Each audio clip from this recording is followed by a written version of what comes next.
Habang namimitas ng mga tanim nilang gulay, ay pasipol-sipol pa ang batang si Popoy. Tuwang-tuwa siya dahil doble ang ani nila ngayon kumpara sa mga nakaraang araw. Nakakatatlong basket na siya ng talong at okra, tig-2 basket ng patola at upo, 10 pirasong kalabasa at tig-1 basket ng sitaw at sigarilyas. Bukod pa roon, meron din siyang bunga at talbos ng kamote at ilang pirasong papaya. Bagamat iniisip niya kung paano pagkakasyahin ang lahat ng yun sa kanyang kariton, hindi pa rin maitago ang saya sa mukha niya habang pinagmamasdan ang mga naaning gulay. Aba, ang dami nating ani ngayon, Apo. Epektibong ang pampataba ang ibinigay ni Elias. Abay, ngayon lang tayo nag-ani ng ganito karami. Oo nga po, Lola. Dumoble rin po ang bunga ng mga pananim natin. Ang dami ko na po napitas, pero tignan niyo po, ang dami pa rin pipitasin. Nakakatuwagan tignan na hitik sa bunga itong mga tanim natin, Apo. Abay, nakakatanggal ng pagod. Sulit lahat ng pagod natin at paghihirap. Baka sa ibang araw ko na po pipitasin ng iba, Lola. Masyado na pong marami. Hindi na po magkakasya sa kariton ko. Tsaka baka mahirap na pong itulak. O sige, Popoy. Ikaw na bahala. Kung saka hindi mahihirapan, doon ka. Hindi na muling nagsalita pa si Popoy. Sa halip ay isa-isa niyang binuhat ang mga basket na may laman na gulay at maayos na isinalansan sa kanyang kariton. Ang mga inaning pananim ay dadali niya sa pinakamalapit na palengke para ibenta sa mga nagtitinda ng gulay dahil binibigay niya lang ang mga yon sa mababang halaga. Madalas na pag-agawan ang paninda niya. Kung minsan pa nga, sa daan pa lang ay may mga bumibili na sa kanya. Ang perang kinikita naman niya sa maliit nilang kabuhayan ay siyang ipinangtutustos nila sa mga pang-araw-araw nilang pangangailangan at gamot ng kanyang Lola Ising na siyang tanging kasama niya sa kanyang buhay. Ang matanda ang nag-alaga sa kanya simula nung sanggol pa lamang siya. Ayon sa kanyang lola, 6 na buwan pa lang siya nang maulila siya sa mga magulang. Natuklaw ng ahas ang kanyang tatay habang ito ay nangangahoy at nagpakamatay naman ang kanyang nanay dahil hindi nito matanggap na wala na ang lalaking iniibig nito. Gusto niyang magtanim ng galit sa ginawa ng ina dahil hindi siya nito inalala, pero naisip niyang wala rin namang magbabago kahit na kamuhian pa niya ang kanyang ina. Pasalamat na lang siya dahil meron siyang lola na kumupkup sa kanya. Kahit ulila na siya sa mga magulang, ni minsan naman ay hindi niya naramdaman yon dahil pinuno siya nito ng pagmamahal. 6 na taon pa lang siya ay tumutulong na siya sa kanyang lola sa pagtatanim. Dati ay isinasama siya nito tuwing magbebenta ng gulay sa palengke. Nang tumungtong siya sa edad na 9, nagsimulang magkaroon ng karamdaman ang kanyang lola. Kaya napagpasya niyang siya na ang gagawa ng mga bagay na dati nitong ginagawa. Aminado siyang nahirapan siya nung una, pero nang tumagal ay nasanay na lang din siya.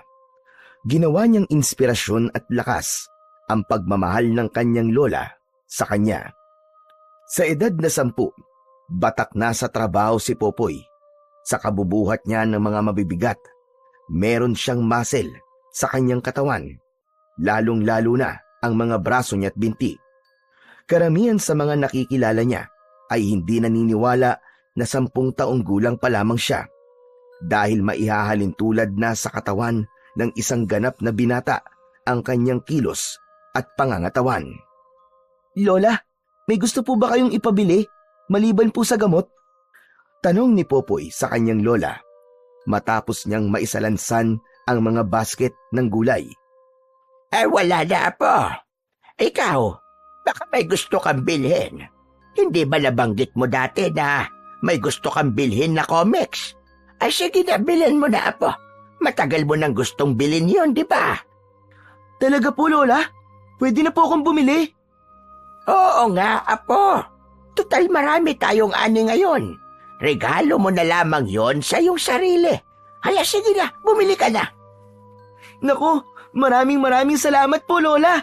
Pakis nga po. Ay, nako talagang itong batang ire. Abay, napakalambing. Hindi maikubli ang saya sa boses ni Popoy habang nagsasalita. Mabibili na rin niya sa wakas ang gusto niya. Ang naturang comics na tinutukoy ng kanyang lola ay ang librong pambata na matagal na niyang gustong bilin. Isa yung kwento patungkol sa isang batang may superpower na kidlat. Tuwing napapadpad siya sa kabayanan, palagi siyang sumisilip sa isang pwesto na nagtitinda ng mga comics. Subalit dahil walang sapat na pera, hanggang tingin na lang siya palagi. Lola, aalis na po ako ha. O sige, apo. Mag-iingat ka, ha? Huwag kung saan-saan pupunta. Opo. Hindi pa man tuluyang nakakalabas si Popoy sa kanilang bakuran nang may humintong isang lumang truck sa tapat nila. Ang nagmamaneho ng naturang truck ay si Mang Elias, tauhan ng kanilang mayor. Magandang araw po sa inyo, Lola Ising! Popoy! Bumaba ang lalaki sa truck at naglakad palapit sa kanila. Kayo pala, Mang Elias. Magandang araw din po sa inyo. Magandang araw din sa'yo, Elias. Ano't napasugod ka ng maaga? Sinadya ko po talaga pumunta ng maaga para maabutan ko po itong si Popoy. Ha? Ako po, Mang Elias? Bakit naman po? Inutusan ako ni Mayor na bilhin na lang lahat ng mga naani niyong gulay ngayon. Ipapamigay raw niya sa mga kababaryo natin. At para na rin daw, hindi na kayo mahirapan pa na dalhin sa palengke ang mga yon. Hindi makapaniwala si Popoy sa kanyang narinig. Ganon din ang kanyang lola. Kailan lang kasi ay nagkaroon ng sagutan ang kanyang lola at si Mayor. Ipinagpipilitan kasi ng kanilang alkalde na pag-aari umano nito ang malawak na lupain na kanilang pinagtataniman, pati na rin ang kinatitirikan ng kanilang bahay. Gusto nito na umalis sila dahil balak daw umano nitong magpatayo ng pabrika na makapagbibigay ng karagdagang trabaho sa mga kababaryo nila. Hindi pumayag ang kanyang lola dahil yun na lamang ang meron sila, kung kaya't nagkaroon ng sagutan sa pagitan ng dalawa. Ano ka mo, Elias? Abe, tama ba naririnig ko? Hindi ba ako nabibingi? Bibilhin ka mo ni Mayor itong mga gulay namin. Abe, anong nakain ng amo mo? At bigla siyang nagmalasakit sa amin. Yun po ang utos niya sa akin . Sumusunod lamang po ko, Lola Ising. At sabi po niya, simula raw ngayon ay siya na po ang bibili ng mga gulay ninyo. Lola, baka naman po bumabawi lang po si Mayor. Mabuti naman po't mukhang wala na siyang balak na kunin sa atin itong lupa natin. Abay, kung ganun nga, abay, mabuti naman. O siya, sige. Kung yan ang gusto niya, ikarga mo na ang mga yan sa likod ng sasakyan na po. Sige po, Lola. Mang Elias, ikakarga ko na po O sige, sige. Dali-daling tumalima si Popoy at isa-isang binuhat ang mga basket upang isakay sa likuran ng truck. Nang matapos, ay muli siyang lumapit sa dalawa. Mang Elias, Lola, tapos na po. Naikarga ko na po lahat. Aba, ang bilis . Salamat, Popoy . Nag-usap na kami ng lola mo tungkol sa presyo. Nabayaran ko na rin. Sige po. Siya nga pala, marami pong salamat sa pampataba po na ibinigay niyo, Mang Elias . Dahil po ron, kaya marami po kaming ani ngayon. Yun lang ba? Wala yun, wag mo nang isipin yun, Popoy. Ang totoo niyan galing yun kay Mayor. Siya ang bumili nun at pinabigay sa inyo. Mukhang tama ka, baka gusto niyang bumawi sa inyo. Pasensya na kung hindi ko kagad sinabi Baka kasi hindi niyo tanggapin kapag nalaman yung galing sa kanya . Tama ka. Hindi talaga namin tatanggapin kung alam ko lang na sa kanya galing yon. Pero dahil nangyari na at napakinabangan na namin, pakisabi na lamang kay Mayor na maraming salamat. Ay, sige ho. Makakarating po sa kanya, Lola Ising. O, paano ho? Mauuna na po ako. Tumangulang ang kanyang Lola Ising. Mang Elias, marami pong salamat uli Mag-iingat po kayo sa pagmamaneho. Salamat din, Popoy. Maiwan ko na muna kayo. Pagkasabi nun, ay sumakay na ang lalaki at bago paandarin ang sasakyan, ay kumaway muna ito sa kanila. Sinundan nila ng tingin ang papalayong truck at saka lang sila pumasok sa loob ng kanilang bahay nang tuluyan na yung mawala sa kanilang paningin. Lola Ising, masama pa rin po ba ang loob mo kay Mayor? Oo, Apo. Hindi porket binigyan niya tayo ng pampataba at binili niya ang mga gulay natin, ay mawawala na kagad ang galit ko sa kanya. Hindi basta-basta mawawala sa isip ko ang ginawa niya dati sa atin. Naiintindihan ko naman po, Lola Ising, kung saan po nanggagaling ang galit nyo. Pero aminin niyo po, ang ganda po ng ginawa niyang pambawi sa atin, ano? Hindi na tayo magpapakahirap na magbenta ng gulay simula ngayon. Tama ka, Apo. Mabuti naman at mukhang wala na siyang balak na ituloy ang plano niya. Ayos! Nasagot na po ang gabi-gabi natin pagdarasal, Lola Ising.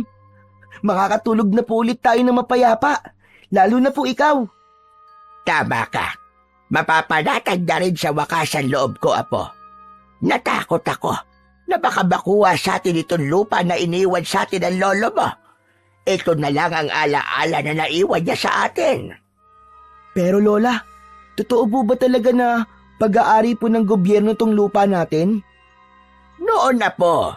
Pero sa pagkakaalam ko, ibinigay na ito sa atin ng dating alkalde. Sinabi niya noon na pag-aari na nating mga magsasaka ang kanya-kanyang lupa na sinasaka natin. Nang sa ganun daw may mapagtamnan tayo at mapagkunan na mapagkakakitaan. Kung wala man naging kasulatan, marami naman sa amin ang umaasa at pinanghawakan ang sinabing yon ng dating mayor. Kung ganun po, parang gusto pong bawiin ni Mayor ton lupa na ibinigay sa atin ng dati nating mayor, Lola. Kung sakali po palang ipilit niyang gusto niya, ay wala tayong magagawa dahil wala naman pong kasulatan. Oo, Apo, ganun na nga. Kaya nga nabahala ko na gusto. Mabuti na lang at mukhang naisip niya kung gaano siya magiging masama sa paningin ng lahat. Kaya marahil hindi na niya ipinilit ang kanyang gusto. Kaya nga po, Lola. Ngayon po, wala na po tayong problema. Hindi na po mawawala sa atin itong lupa at hindi na rin po tayo magpapakahirap na magbenta ng mga pananim natin dun po sa palengke. At dahil dyan, Popoy, magbihis ka at may pupuntahan tayo. Dali, magmadali ka bago pa magbago ang isip ko. Ha? Saan naman po tayo pupunta, Lola?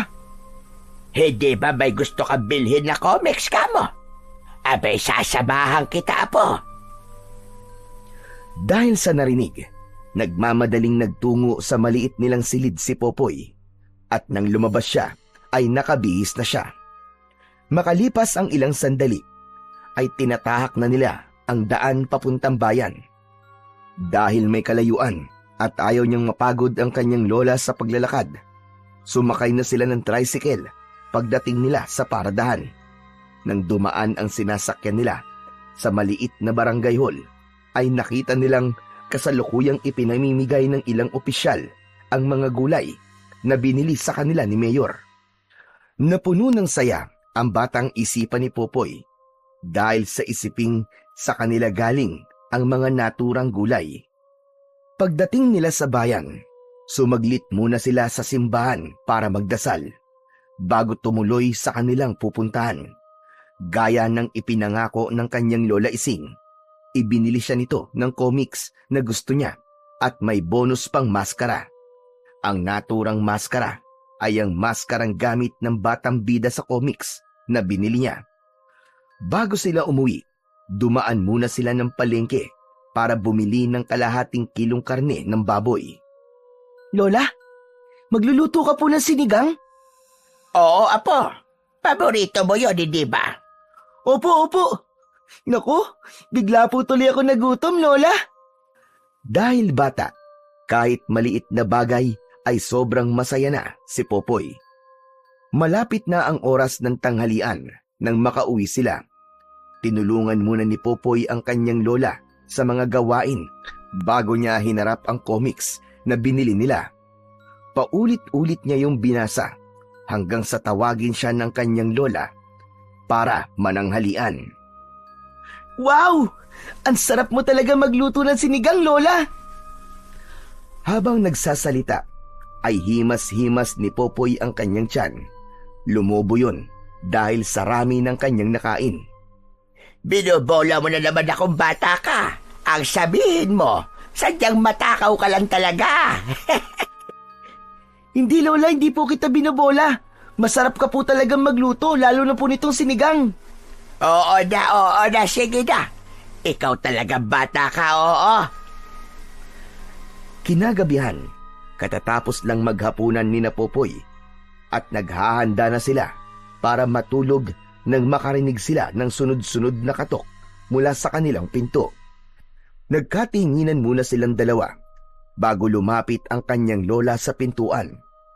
Sumilip muna si Popoy sa maliit na siwang at nang makita niya na si Mang Elias ang nasa labas, ay saka lang siya sinenyasan ng kanyang lola na buksan ang pinto. Oh, Elias, abay gabi na. Bakit napasugod ka? Nagkukumahog ka pa ata. Abay, meron bang problema? Lola Ising, Popoy, kailangan niyo nang umalis dito ngayon din. Nakita ni Popoy ang pagkunot ng noo ng kanyang lola dahil sa tinurang yun ni Mang Elias. Siya man ay nagtaka rin kung bakit nito yun sinabi. Ano ka mo? Aalis kami. Abay, teka, bakit? Ano ba nangyayari? Kasalukuyan nagkakagulo po ngayon sa barangay. May mga taong sumugod. Galit na galit sila dahil sa nangyari sa mga mahal nila sa buhay. Mas lalong nadagdagan ang tanong sa isip ni Popoy dahil sa kanyang narinig.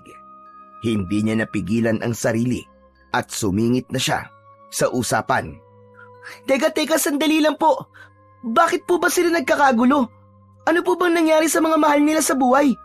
At bakit po kailangan naming umalis dito sa pamamahay namin? Popoy, ganito kasi yon. Ilan sa mga kabarangay natin ang nagkaroon ng hindi may paliwanag na sakit matapos nilang kainin ang gulay na galing dito sa inyo. Nawindang si Popoy at ang kanyang lola dahil sa sinabing yon ni Mang Elias. Po! Paano po nangyari yun? Hindi ko rin alam, Popoy. Basta naniniwala sila na dahil dun sa gulay kung kaya't nangyari ang ganun. Kaya ngayon, gusto nilang papanagutin ang may sala. Nakarating na kay Mayor ang nangyari, kaya agad niya akong inutusan na magpunta rito para balaan kayo. Anumang oras, baka sumugod na rito ang mga tao. Nag-aalala si Mayor at baka malagay kayo sa panganib. Abay, bakit kami aalis dito? Wala naman kami kinalaman sa mga nangyari. Bakit kami ang sisisihin nila? Tama po si Lola Ising, Mang Elias. Wala po kaming kasalanan doon. Yun din ang paniniwala ni Mayor. Kaya nga gusto niya na tumakas na kagad kayo bago pa kayo maabutan ng mga tao. Huwag kayong mag-alala. Aayusin niya ang lahat.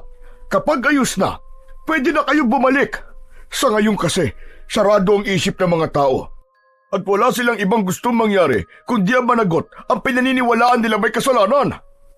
Magsasalita pa sanang muli si Popoy, subalit naudlot yun dahil may narinig silang kung anong ingay mula sa hindi kalayuan. Bumundol ang kaba sa dibdib niya nang makita ang ilang taong papalapit sa kanilang direksyon. May hawak na kahoy na may apoy sa dulo ang bawat isa sa mga ito. Naku, yun na nga ba sinasabi ko? Nandiyan na sila. Umalis na kayo habang may oras pa. Sige na, Aling Ising. Popoy, umalis na kayo. Nahintakutang tumingin si Popoy sa kanyang lola na bakas din ang pagkabahala sa muka. Lola Ising, mabuti pa po umalis na po muna tayo. Hindi tayo aalis, Apo, dahil wala tayong ginagawa masama. Kaya bakit tayo matatakot sa kanila? Pero Lola Ising, baka saktan po nila tayo. Ayoko po may mangyaring masama sa inyo, Lola. Tara na po, umalis na po tayo. Pagkasabi nun, ay tumakbo si Popoy papunta sa kanilang silid. Paglabas niya, ay may bitbit na siyang isang bag na may lamang damit nila ng kanyang lola. Hindi niya nakalimutang dalhin ang bagong bili niyang comics at maskara. Dalian nyo! Malapit na sila! Sige na, kumilos na kayo! Alis na! Tara na, Lola, kailangan na nating umalis. Hinawakan niya sa kamay ang kanyang Lola Ising at hinila palayo. Tinahak nila ang daan papunta sa kakawyan. Habang tumatakbo, ay pareho silang emosyonal na dalawa. Nang makarating sa kakawyan, nagtago sila sa isang puno kung saan abot tanaw pa rin nila ang kanilang pinanggalingan. Umiiyak na napayakap si Popoy sa kanyang lola nang makita niyang tinutupok na ng apoy ang kanilang tirahan. Lola Ising, ano na pong gagawin natin ngayon? Wala na po tayong bahay. Saan na po tayo titira? Sa halip na sagutin ang tanong niya, ay niyakap na lamang siya ng kanyang lola. Pareho silang hilam sa luha habang pinanunood ang nakadudurog sa puso na pangyayaring yun sa kanilang buhay. Sa kaiiyak, hindi na malaya ni Popoy na nakatulog na pala siya habang yakap-yakap siya ng kanyang lola. Naalimpungatan siya nang makarinig siya ng ingay. Dahan-dahan siyang nagmulat ng kanyang mga mata at bumungad sa kanya ang muka ng lola niya. Sumenya sa kanya ito na huwag itong gagawa ng ingay. Bumalik sa isip ni Popoy ang nangyari at doon niya napagtanto kung bakit siya pinatatahimik ng matanda. Nasa paligid lang ang mga taong naghahanap sa kanila. Sumiksik siya lalo sa kanyang lola at itinakip ang dalawang kamay sa sariling bibig. Inalis niya lang yon nang maramdaman niyang wala ng ibang tao sa paligid maliban sa kanilang dalawa. Lola Ising, paano na po tayo ngayon? Saan na po tayo pupunta? Siguradong hindi po sila titigil sa paghahanap sa atin. Natatakot po ako sa posibleng mangyari kapag natagpuan po nila tayo. Sa gayon, Apo, dumito na muna tayo. Galing na sila rito kaya't hindi na sila babalik pa. Iisipin nila na lumipat na tayo sa ibang barangay. Huwag kang mag-alala, Apo. Hindi kita pababayaan. Hanggat nandito ako, hindi ako papayag na saktang kanila. Pero Lola, hanggang ngayon po naguguluhan pa rin po ako sa mga nangyayari. Hindi ko po maintindihan. Bakit po sila galit na galit sa atin? Bakit tayo po ang sinisisi nila sa nangyari? Dahil nagpaloko tayo, Apo. Ngayon ko lang napagtanto. Hindi tumigil si Mayor sa gusto niyang mangyari sa lupa natin. Gumawa lamang siya ng gimmick at nagtagumpay siya. Napakunot ang noo ni Popoy sa kanyang narinig. Gimmick? Teka Lola, ano pong ibig niyong sabihin sa gimmick? Nilinlang tayo ni Mayor, Apo. Sa tingin ko, may inihalo si Mayor sa pampatabang gamot na ibinigay niya para sa mga pananim natin. Planado niyan lahat, pati ang ginawa niyang pagbili sa mga gulay natin para ipamigay sa mga tao. Ito talaga ang gusto niyang mangyari, Apo. Ang kamuhian tayo ng mga kabarangay natin nang sa ganon ay kusa tayong umalis at maangkin na niya ng tuluyan ng walang kahirap-hirap ang lupang sinasaka natin.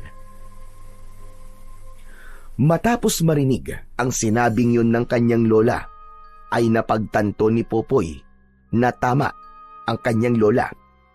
Pinagtagpi-tagpi niya sa kanyang isip ang mga nangyari at hindi nga maipagkakailang planado ang lahat. Ang sama niyang tao, Lola.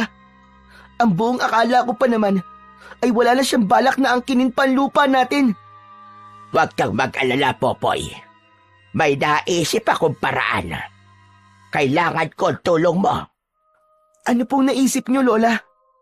Kilala mo si Kapitan, di ba? Magtungo ka sa kanya at humingi ka ng tulong. Sabihin mo kung ano ang totoong nangyari. Matutulungan po kaya tayo ni Kapitan, Lola Ising? Paano po kung hindi? Kilalang mabait at matulungin na tao ang kapitan natin, Apo. Kung sakali bang hindi na tayo matutulungan na malinis ang ating pangalan, baka man lang mabigyan niya tayo ng bagong tirahan na pwedeng mapagtaguan. Sige po, bukas na bukas din po. Pupuntahan ko po siya. Salamat, Apo. Ngunit mag-iingat ka, ha? Walang pwedeng makakilala sa'yo hanggat hindi mo pa nakakausap si Kapitan dahil masyadong delikado. Opo, naiintindihan ko po. Huwag po kayong mag-alala. Babalik po ko rito na may dalang magandang balita. Kinabukasan, hindi pa man gaanong sumisikat ang araw, ay lumakad na si Popoy papunta sa bahay ng kapitan. Sa daan, todo iwas siya sa mga taong nakakasalubong niya. Sinadya niyang bagalan ang paglalakad upang hindi siya mahalata. Makalipas ang halos kalahating oras, nakarating din siya sa kanyang destinasyon. Kapitan? Kapitan! Tao po! Kapitan! Habang sumisigaw sa labas ng tarangkahan, ay patingin-tingin sa kanyang paligid ang batang si Popoy. Bagamat walang gaanong kapitbahay dahil malapit din sa bukid ang bahay ng kapitan, nanatili pa rin siyang alerto. Ilang beses pang naulit ang ginawa niyang pagtawag bago bumukas ang pintuan ng bahay at mula roon ay niluwa ang taong pakay niya. Naglakad palapit sa kanya ang lalaki at pinagbuksan siya ng gate. Magandang umaga po, Kapitan. May mahalaga po sana akong sasabihin sa inyo. Kung ayos lang po, sa loob ko na po sasabihin. Aba, oo naman. Halika, halika. Sige, pumasok ka. Sumunod si Popoy sa lalaki nang maglakad ito papasok.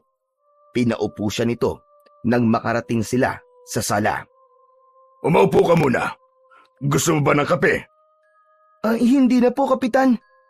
Kailangan ko po kasi makabalik kagad dahil naghihintay po sa akin si Lola Ising. Abay, ano ba sadya mo rito? At mukhang sobrang importante, iho. May nangyari ba sa lola mo? Abay, meron ba ako maitutulong?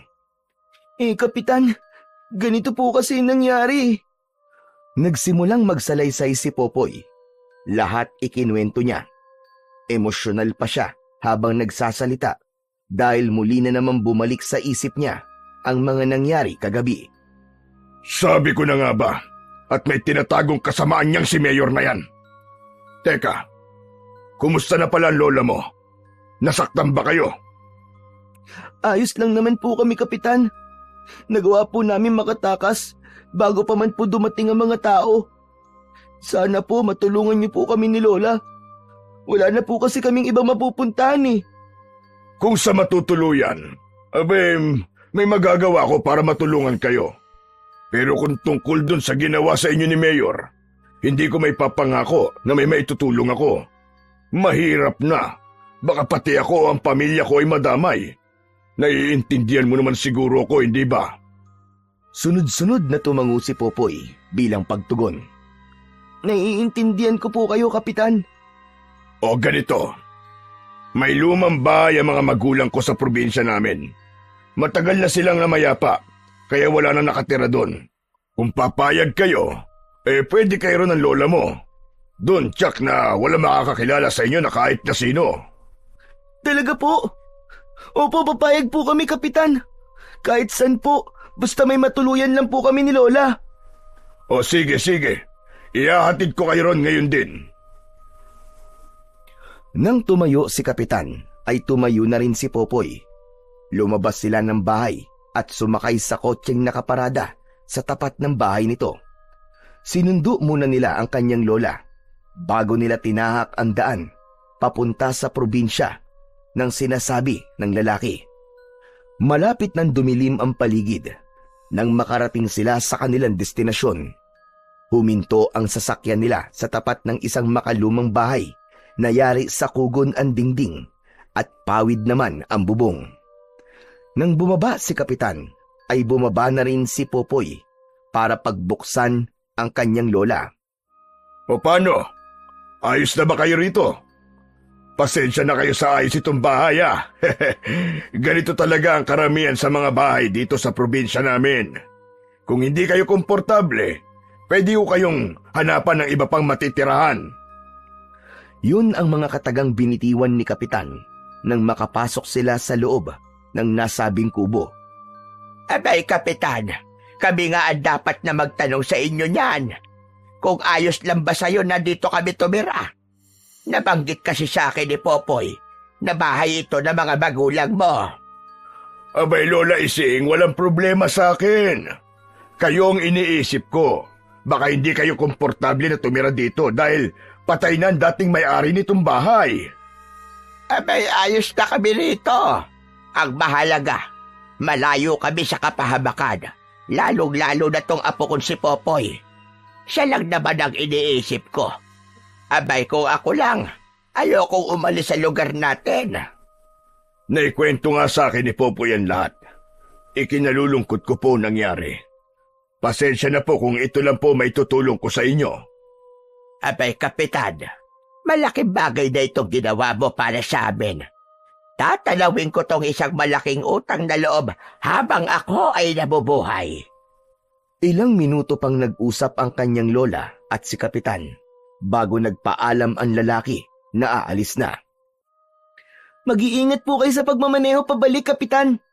Maraming salamat po talaga sa tulong niyo sa amin ng lola ko. Wala yun, iho.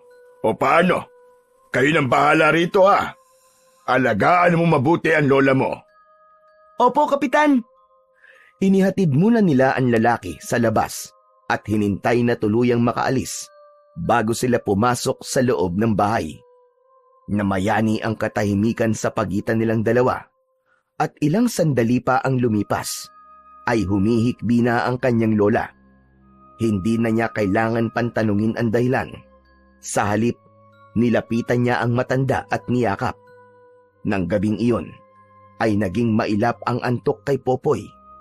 Hinintay niyang makatulog ang kanyang lola at pagkatapos ay siya naman ang umiyak. Awang-awa siya sa sitwasyon nila. Bandang 2:00 ng madaling araw, nagsimulang kumulog at kumidlat. Ilang sandali pa ay maririnig na mula sa labas ng bahay ang ingay ng pagpatak ng ulan. Sa kanyang kinahihigaan, pabiling baliktad si Popoy. Hindi pa rin siya makatulog. Biglang natigilan si Popoy sa gagawin niya sanang pagtagilid dahil tila may kung anong mabigat na bagay ang bumagsak sa kanilang bubong. Inakala niyang guni-guni lang ang lahat nung una. Subalit nang mapansin niyang may naglalakad sa bubungan, ay kagad nang bumundol ang kaba sa kanyang dibdib. Sunod-sunod niyang kinalabit si Lola Ising habang ang atensyon niya ay nasa itaas. Nang magising ang matanda, ay nagtataka siya nitong tinignan. Hindi siya nagsalita. Sinenyasan niya lang ang kanyang lola na tumingin sa bubong. Katulad ng naging reaksyon niya, halatang natakot din ito matapos malaman ang kasalukuyang nangyayari. Sabay silang napalingon sa bintana nang biglang bumukasyon ay bumungad sa kanila ang isang matanda na may nakakatakot na itsura. Kulubot ang balat nito sa muka, nakausli ang matutulis na mga ngipin at nakaunat pareho ang naaagnas na nitong mga braso. Atras na po! Atras! Hinawakan siya ng kanyang lola sa kamay at hinila siya palabas ng silid. Pagdating sa pintuan, pareho silang natigilan ng pagbukas nila ay bumulaga sa kanila ang isang matandang lalaki.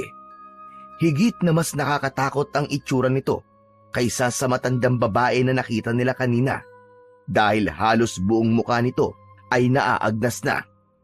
Napayakap si Popoy sa bewang ng kanyang lola at sabay silang napaatras nang magsimulang humakbang palapit sa kanila ang matandang lalaki. Huminto lang sila sa pag-atras nang mapagitnaan sila ng dalawang matanda.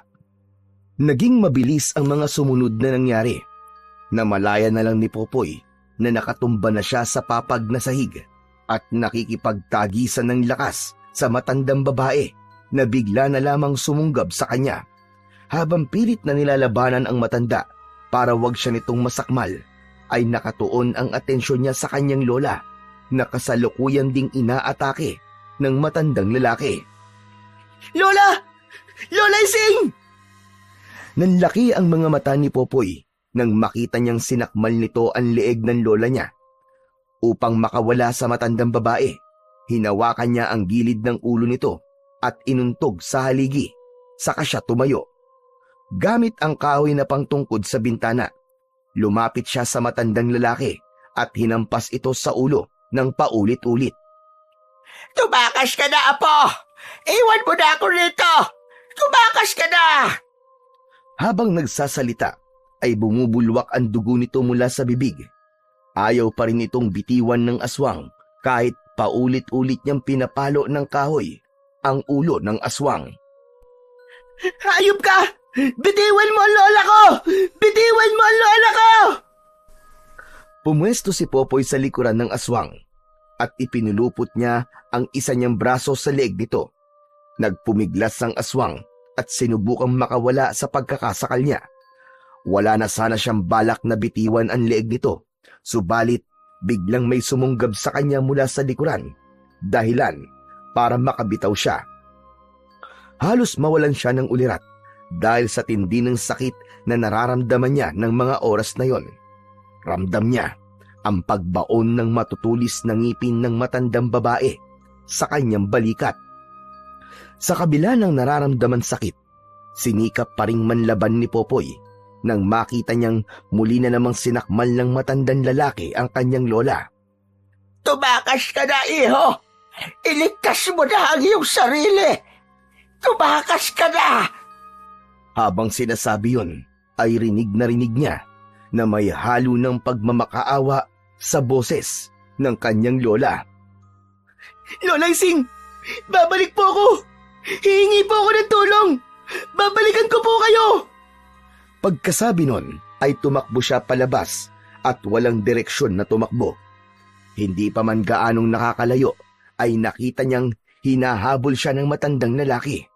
Kung saan-saan sumuot si Popoy, habang palingon-lingon sa paligid, umaasa siyang may bahay siyang makikita na pwede niyang hingan ng tulong. Sa kakatakbo, bigla siyang nahulog sa isang matarik na daan. Gumulong siya paibaba at hindi niya mabilang kung ilang beses siyang nauntog at natusok ng matutulis na sanga. Makalipas ang ilang minutong paggulong sa ilalim ng isang malaking puno siya bumagsak. Walang ibang nararamdaman si Popoy ng mga sandaling yun, kundi puro sakit.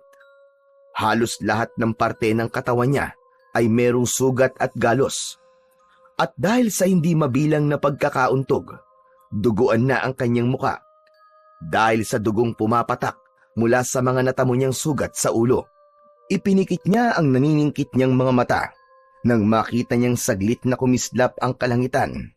Hudyat yon, nakikidlat anumang segundo. Ang sumunod na nangyari ay nagmistulang kidlat sa bilis. Pagdilat niya ng kanyang mga mata, ay sumalubong sa kanya ang malakas na boltahe ng dagitab o kidlat. Bago tuluyang magdilim ang paningin niya, ay naramdaman ni Popoy na umuusok ang kanyang buong katawan at hindi siya makagalaw. Makalipas ang 2 linggo, nagising si Popoy sa hindi pamilyar na silid. Wala na siyang nararamdamang anumang sakit sa katawan, subalit ramdam niyang merong kakaiba sa kanya. Bumangon siya mula sa pagkakahiga at inilibot ang paningin sa kabuuan ng silid. Tumuon ang atensyon niya sa isang mesa na puno ng samot-saring bagay na nakalagay sa ibabaw nun. May mga garapon na ang laman ay dahon at ugat. May mga kandilang nakasindi, patong-patong na libro, maliit at malalaking santo, at marami pang iba. Gising ka na pala, iho! Dumako ang tingin ni Popoy sa isang matandang lalaki nakakapasok lang. Teka, nasan po ako? Sino po kayo? Lumapit sa kanya ang matanda at pinulsuan siya. Sunod nitong sinipat ang mga mata niya. Nang matapos ay saka lang nito sinagot ang tanong niya. Tawagin mo na lamang akong Lolo Pedring. Nakita kita sa kakauyan, kaya dinala kita rito. Kumusta ang pakiramdam mo? May masakit pa ba sa'yo? Napakunot noo si Popoy sa kanyang narinig. Ano po bang nangyari? Wala po akong maalala. Ano ka mo? Wala kang maalala? Na kahit na ano? Sunod-sunod na umiling si Popoy bilang sagot sa matanda.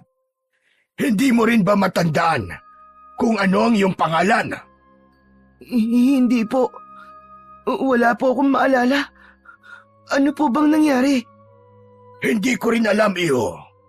Katulad na sinabi ko, nakita lang kita sa kakauyan. Base sa nadatnan kong itsura mo nung araw na yon, mukhang matinding hirap ang pinagdaanan mo. Nakakabilib nga na gumaling ka kagad at nagkamalay lamang sa loob ng 2 linggo. Dahil lang inaasahan ko, aabuti ng 1 buwan bago gumaling ang mga tinamumusugat. Kung ganun po, hindi po tayo magkaano-ano. Pasensya na po ah. Wala po talaga akong matandaan eh. Kung wala ka talagang maalala, hayaan mo na muna. Huwag mong pilitin ang sarili mo. Pansamantala lang naman siguro yung pagkakalimot mo. Kusa din babalik yan kapag nagtagal. Sana po bumalik na po kagad ang mga alaala ko. Baka may mga magulang po ako na naghihintay sa akin. Baka nag-aalala na po sila. Huwag ka mag-alala, iyo. Babalik din yan. Hintayin mo lang. Dahil kapag pinilit mo ang sarili mo na alalahanin ang lahat, sasakit lamang ang ulo mo. Kapag nagkataon, baka mas lalo ka lang mahirapan na maalala ang lahat. Magsasalita pa sanang muli si Popoy, subalit naudlot yun dahil may narinig siyang pagsigaw mula sa labas. May tumatawag sa pangalan ng matanda. Bahagyang sumilip si Popoy sa bintana at may nakita siyang 3 tao na papalapit. 2 babae at 1 lalaki. Napuno ng pagtataka ang kanyang muka nang mapansin niyang nakatali ang mga kamay ng isa sa 2 babae. Sino po sila? Sina Victor at Criselda. Yang dalagitang kasama nila ay ang anak nilang si Helen. Nandito na naman sila para magpagamot. Nang lumabas ang matanda, ay sumunod siya rito. Kinausap nito ang mag-asawa at ayon sa kanyang narinig, ay hindi pa rin daw bumubuti ang lagay ni Helen. Nang pumasok ang mga ito sa loob, ay nakatingin lang sa kanila si Popoy, partikular sa dalagitang tila wala sa sarili. Napaigtad siya nang biglang humarap sa kanya ang babae. Nanlilisik ang mga mata nito habang nakangisi. Nang magsimula itong magpumiglas, ay nahintakutan siyang nagtago sa likod ng pintuan. Narinig niyang may sinambit na mga kataga si Lolo Pedring at pagsilip niya ay wala nang malay ang dalagitang si Helen. May isinulat sa isang kulay dilaw na papel ang matanda at pagkatapos nito yung dasalan ay sinunog nito yon. Minarkahan nito ng krus ang noo ng babae gamit ang abo ng sinunog na papel at pagkatapos ay diniinan nito yon at nagsimulang mag-orasyon. Nanlaki ang mga mata ni Popoy nang biglang dumilat si Helen at muling nagpumiglas mula sa pagkakatali sa upuan.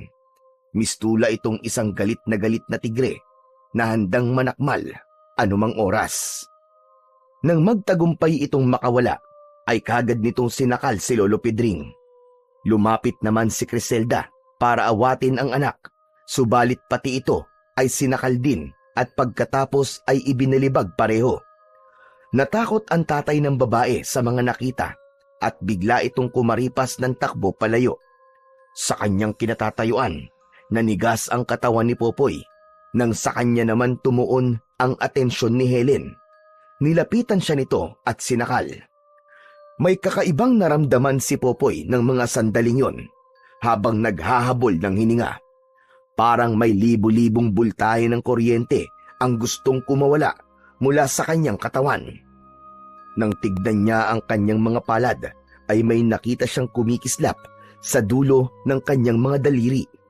Itinaas niya ang kanyang mga kamay at hinawakan ang braso ni Helen. Dahil sa kanyang ginawa, nangisay ang babae na tila na kuryente at unti-unting lumuwag ang pagkakasakal nito sa kanya hanggang sa tuluyan siya nitong mabitiwan. Natulala si Popoy nang bumagsak si Helen sa harapan niya. Nilapitan niya ang babae para sana gisingin, subalit mula itong nangisay nang dumantay ang palad niya sa balat nito. Nagpalipat-lipat ang tingin ni Popoy sa mga palad niya at sa babae. May bakas ng pagkabahala sa kanyang muka dahil sa isiping baka kung ano na ang nagawa niya. Mula sa sulok ng kanyang mga mata ay nakita niyang nagkamalay na si Lolo Pedring. Huwag kang mag-alala. Nawalan lang siya ng malay. Malakas ang itim na kapangyarihan na nasa kanyang katawan, kaya hindi siya basta-basta mamamatay.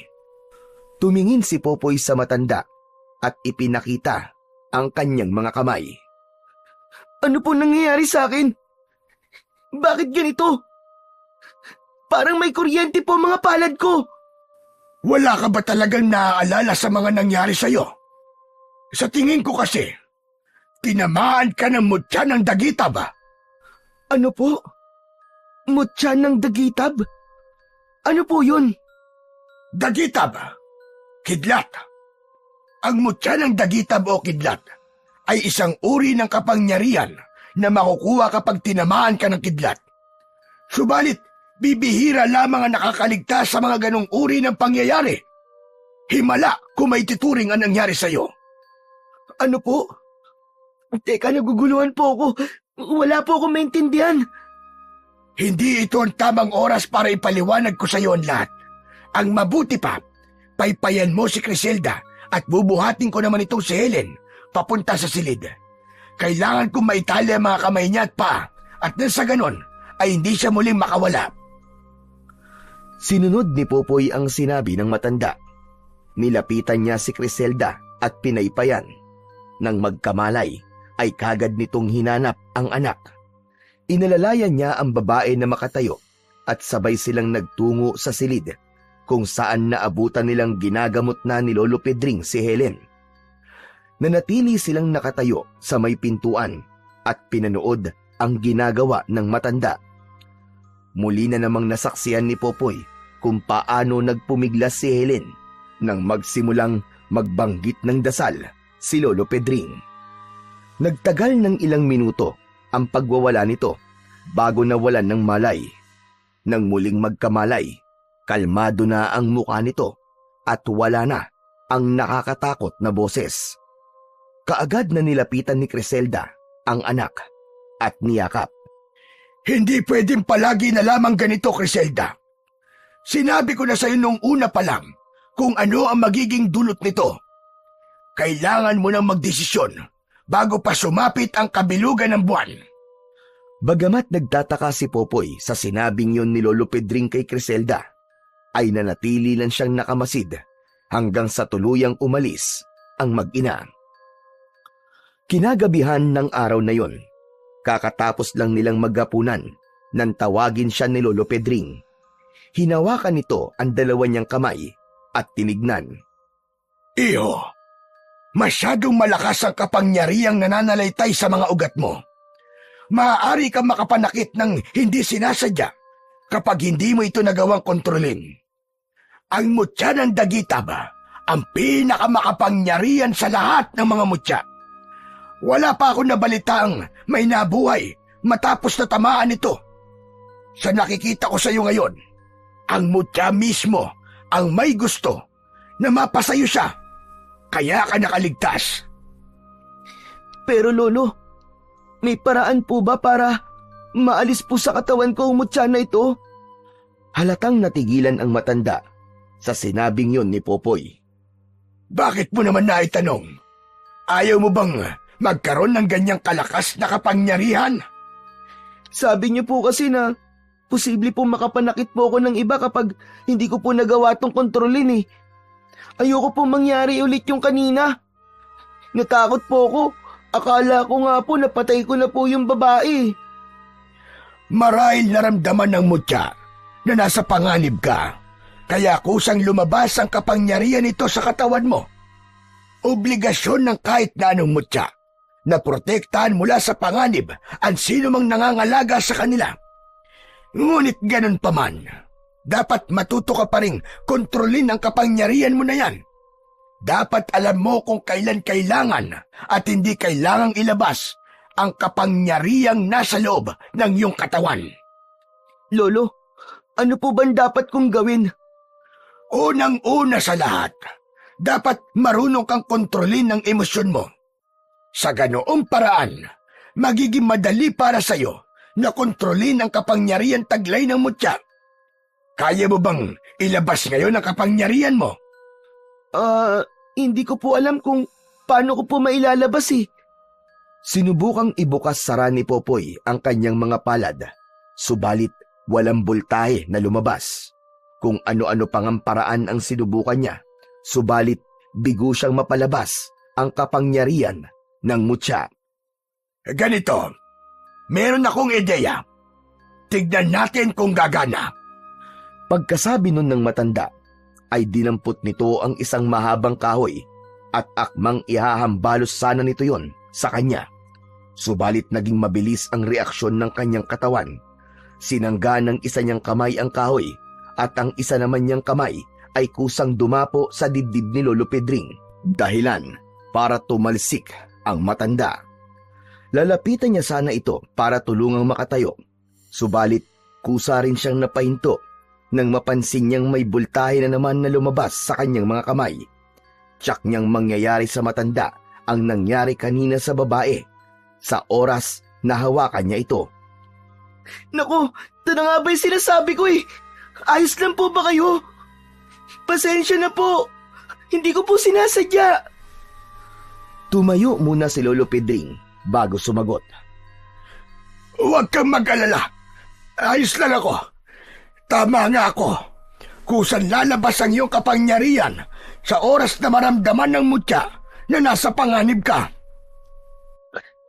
Pero Lo, paano ko po may tatago ulit ito? Kanina po kasi kusa lang po siya nawala eh. Sige, subukan natin ito. Subukan mong pakiramdaman ng iyong sarili. Ikalma mo ang iyong isipan. Iparamdam mo sa mutya na panatag ka. Sinunod ni Popoy ang sinabi ni Lolo Pedring. Pumikit siya at pinakiramdaman ang sarili. Makalipas ang ilang segundo, naramdaman niyang nagtagumpay siya sa nais niyang gawin. Pagdilat niya ng mga mata, ay wala na ang bultahe ng dagitab sa mga kamay niya.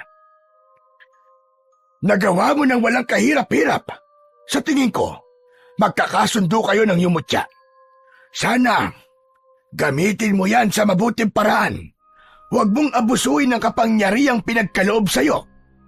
Sa totoo lang po, hindi ko naman po ito kailangan eh. Ang gusto ko lang po ay bumalik na po ang alaala ko para malaman ko po kung saan po ako uuwi. Baka hinahanap na po ako sa amin eh. Hindi pa kita ganong kilala. Pero sa nakikita ko, masasabi ko namang isa kang mabuting bata. Yun marahil ang dahilan kaya pinagkalooban ka ng mutya. Alam mo ba, na hinangad ko noon na magkaroon ng ganyang kapangyarihan. Subalit, sadyang iba ang nakatadhana para sa akin. Matagal na po ba kayong nanggagamot?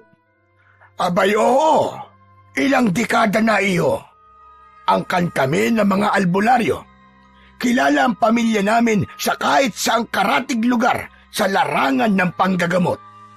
Nakita ko nga po kanina kung gaano po kayo kagaling manggamot. Nagawa niyo pong paalisin yung masamang espiritu dun sa katawan po ng babae. Mali ka. Hindi pa siya magaling. At hindi na siya gagaling. Ang ginawa ko kanina, pinigilan ko lang na wag mapaaga ang pagiging yanggaw niya. Subalit pagsapit ng kabilugan ng buwan, wala na akong magagawa pa. Yanggaw? Ano po yung yanggaw? Sigurado ka bang gusto mong malaman? Hindi nagdalawang isip na tumango si Popoy. Yanggaw ang tawag sa isang tao kapag nahawaan ng pagiging aswang. Ha? Aswang? Tama po bang narinig ko? May aswang po dito? Hindi po ba sila yung nangangain po ng mga tao? Tama ka. Sila nga. Marami niyan dito sa mundo. Pero naiiba ang yanggaw dahil hindi sila yung pinanganak na may lahi na talagang aswang. Katulad na lamang ni Helen. Nahawa lamang siya. Nakakahawa po pala ang aswang. Pero paano po siyang nahawa? Nakagat siya ng amalanhig. Isang uri ng aswang na may hahalin tulad sa patay na muling nabuhay. Yung bang parang zombie. Nagiging amalanhig ang isang aswang kapag namatay sila na hindi naiisalin sa iba ang pagiging aswang nila. Nabubuhay sila tuwing gabi upang maghanap ng dugot laman. Bumabangon lang sila para pumatay, kaya kung sino man ang nakagat ng amalanhig at aksidenteng nabuhay, ang taong yun ay magiging isang yanggaw. Ibig niyo pong sabihin, may amalanig na pagala-gala po rito kapag gabi? Nakakatakot naman po. Hindi rito, sa Karatig Baryo. Ayon kay Criselda, sumama si Helen na makipiesta sa ibang barangay at pag-uwi niya ay meron na siyang kagat sa leeg. Wala na po bang pag-asa na gumaling po si Ate Helen? Walang gamot ang pagiging isang yanggaw. Kaya nga natatakot ako para kay Criselda. Dahil malaki ang posibilidad na siya ang magiging kauna-unahang biktima ng kanyang anak sa oras sa tuluyan na itong maging aswang. Bakit po hindi niyo po balaan si Aling Criselda? Nako, iho. Hindi ko na mabilang kung ilang beses ko na siyang binalaan. Ang sabi niya, sinusulit niya lang ang panahon na hindi pa tuluyang nagiging aswang ang kanyang anak. Nangako siya sa akin na siya mismo ang papatay kay Helen sa oras na dumating na ang tamang oras. Hindi maiwasang makaramdam ng awa si Popoy para sa mag-ina dahil sa sinabing yon ni Lolo Pedring. Ay siya, malalim na pala ang gabi. Hindi ka pa ba inaantok, iho? Hindi pa po eh. Kung gano'n ay mauuna na ako sa'yo. Ay, kanina pa ako inaantok. Pinipigilan ko lamang. Sige po, susunod na po ako maya-maya. Nang maiwang mag-isa sa balkonahe ng kanilang kubo, ay tumingin si Popoy sa mabituing langit. Habang nakatingala, biglang bumigat ang kanyang pakiramdam sa hindi maipaliwanag na dahilan. Parang may kung anong kirot siyang nararamdaman mula sa kaibuturan ng kanyang puso. Dahil doon, napagdesisyonan ni Popoy na pumasok na lamang sa loob. Nahiga siya sa tabi ng matanda at pilit na iwinaglit ang nararamdamang lungkot. 3 araw ang mabilis na lumipas, subalit wala pa ring maalala si Popoy sa kanyang mga nakaraan. Habang nananatili sa bahay ni Lolo Pedring, ay tinutulungan niya ang matanda sa mga gawain nito, puwera na lamang sa panggagamot. Isang hapon, isinama siya nito sa lugar kung saan siya nito natagpuan at baka sakali raw na makatulong yon para bumalik ang kanyang alaala. Makalipas ang ilang minutong paglalakad, huminto sila sa tapat ng isang malaking puno na nasa ilalim ng isang mataas na bangin. Dito mismo sa puno na ito kita natagpuan. Sa tingin ko, nahulog ka mula sa itaas. Tumingala si Popoy para pagmasdan ang bangin. Nalula siya sa taas nun mula sa kanilang kinaroroonan. Parang hindi tuloy siya makapaniwala na nagawa niyang makaligtas.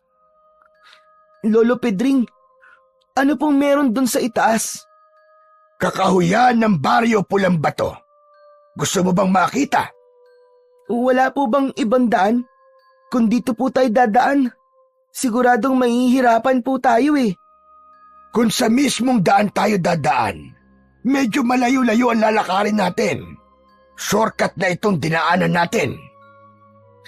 Ako na lang po ang aakyat. Hintayin niyo na lang po ako rito. Nang tumango ang matanda, ay nagsimula ng umakyat si Popoy. Lihim pa siyang nagtaka sa kanyang sarili dahil hindi man lang siya nakaramdam ng pagod kahit matarik ang dinadaanan niya. Nang makarating sa itaas, sumalubong sa kanya ang makapal na kakahuyan.